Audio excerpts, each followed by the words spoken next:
Hey, seventh grade. Happy gonna be Tuesday. It's Monday afternoon for me.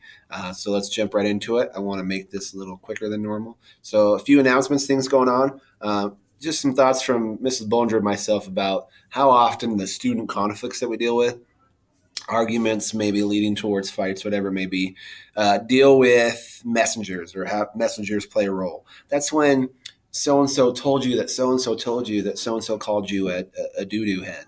Okay, and remember, like the game of telephone, as that goes through one person, maybe the message gets distorted a little bit, and that's not really what the person said. So always just be a little skeptical about that information. And if you are the messenger, I want you to reflect on: are you really helping? Okay, I needed to tell my friend this because did you really need to tell them that? Often the messenger has about as much to do with the conflict as the other people. So I just be aware of when someone said, they came and told me that this is what they said about me.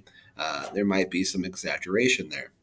When I say I finally watched Wonder, it's probably because it's just a book and movie I knew about. And I thought I didn't want to watch it, even though I knew it might teach me some good stuff or things that I could share with y'all, because the trailer just looked too sad.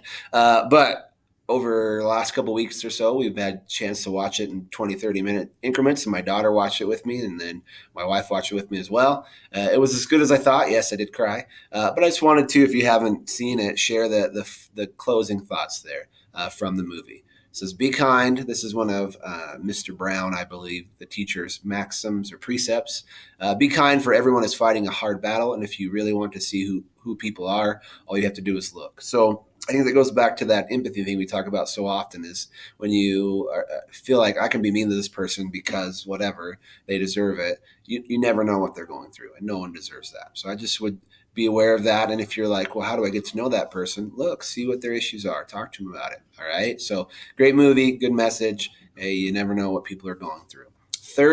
On Thursday of this week, and we'll do this off and on when we need to take ISATs. So we're not taking the real ISAT on Thursday. We're taking sort of the ELA practice test, but we're going to do it a little bit different than we've taken ISATs before. All right.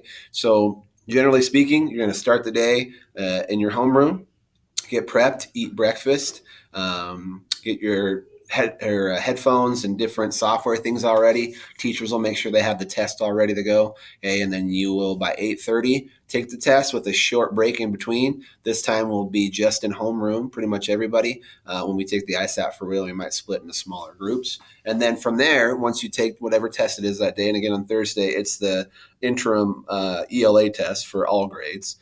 This is the schedule for all grades, not just you guys. So then you'll go into your regular classes. They're 36 minutes on that day. And then again, this is Thursday, the first day we're going to do it. So a little shorter.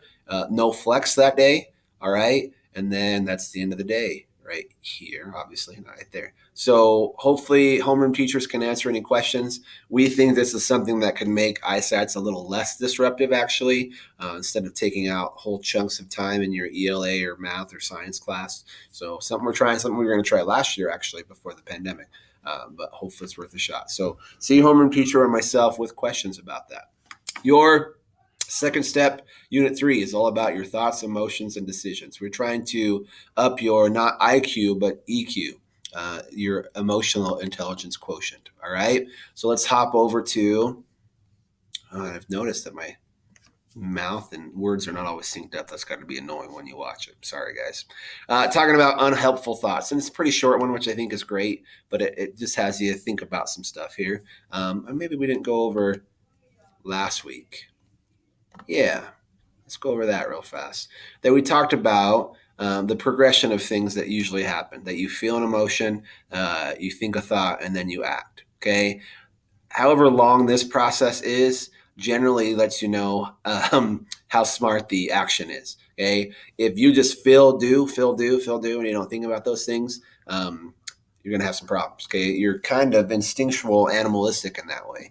Animals don't do a whole lot of, okay, here's the emotion or the biological response I have to something. They don't sit there and rationalize what they should do next. They just don't. It just happens. So this acronym, or just sort of saying that rhymes, I guess.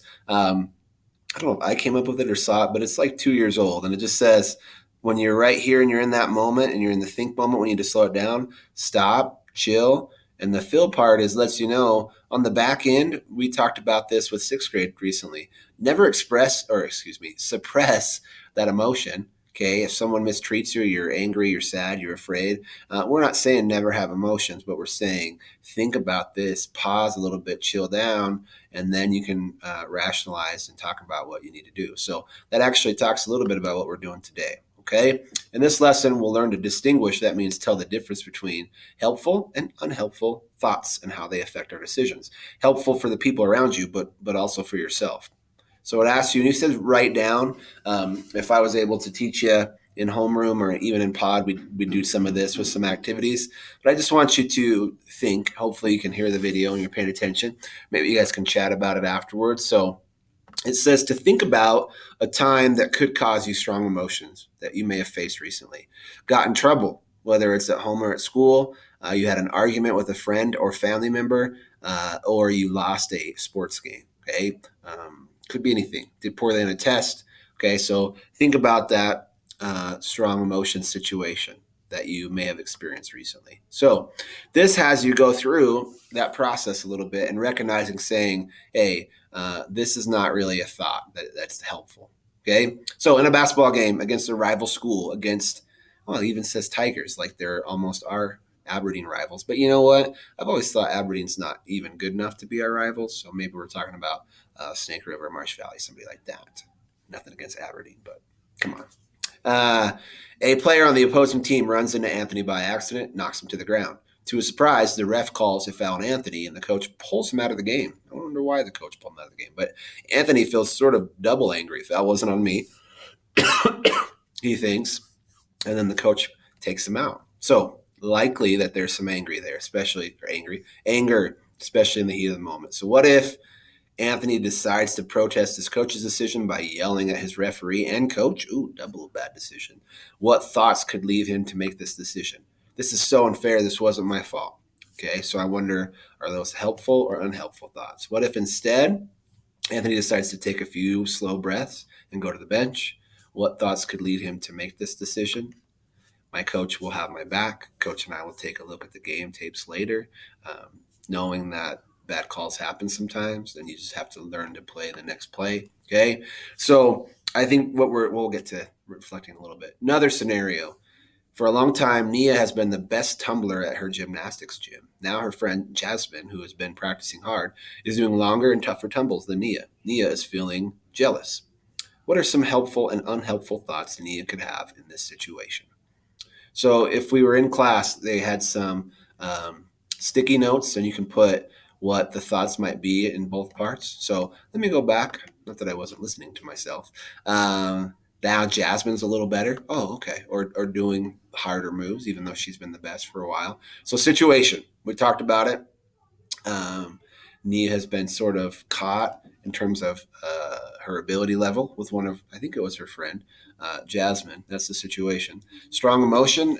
We all feel a little, that's almost like she lost, right? Or she's no longer the best, or she feels a little inadequate in some way. So if you're good or you have a record or something and someone breaks it, a little bit of anger. So the helpful thought, there's any number of them. Maybe it's something that telling about me that can come up with negative ones, like, oh, it's so unfair. Jasmine, maybe she cheated to get this far. She's not really that good. There's some jealousy things, I should be mean to her, and that's where these decisions come from. Okay, is I should be mean to her. Some people even, like, I could see someone with a really strong fixed mindset who says, I've always been the best. I got to be the best. They may think about quitting or something because they feel like they're no good at it anymore, just because one person is doing similar things to them. So, and I did unhelpful. I'm sorry. I can't see my own screen. So we're going to hop over to the helpful thoughts. And you may have that reaction of being jealous or angry, but then you start thinking, you know what? Jasmine must have just kept working harder. Jasmine could make me better. I could learn something from her. Okay. And then that decisions, once you stop and you recognize, like, well, that's not very helpful to think that, your decision on the back end will be that much better. All right. You think back to the moment that we talked about at the start of this lesson, a recent situation that made you mad. Someone was a conflict with a friend. You lost something. You had a bad test score.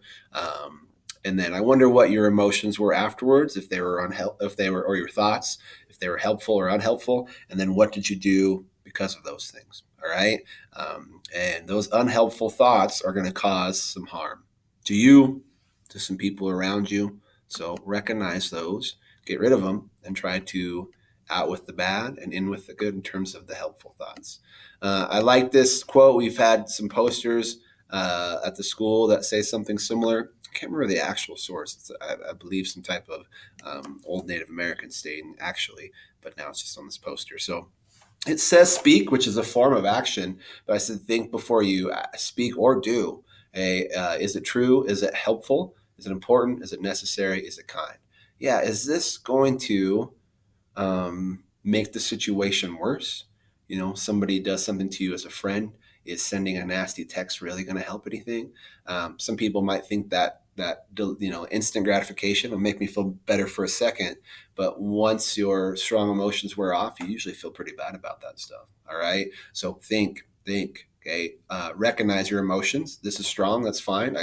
It's normal to feel angry when that ref called something about it, but you got to be able to, when you have that thought of I should yell at him, I should yell at my coach. Think of the long-term complications of that. You could get teed up, which could hurt your team. You could even get thrown out. You miss the rest of the game, and then you damage your, rapport with your coach. You may damage your playing time options for a long time. Okay, so as a young person, I know it's challenging. Heck, it's challenging even as an old dude like me.